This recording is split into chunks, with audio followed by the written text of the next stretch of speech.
नाशिक महापालिकेच्या सिडको प्रभाग समितीच्या सभेत नगरसेवकांमध्ये जोरदार शाब्दिक वाद झाला।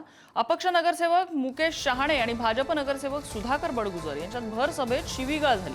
बैठकीत काही काळ गोंधळाचं वातावरण होतं। कामकाजावर त्याचा परिणामही झाला। शहरातल्या दूषित पाणी पुरवठ्याच्या मुद्द्यावरून वादाला सुरुवात झाली।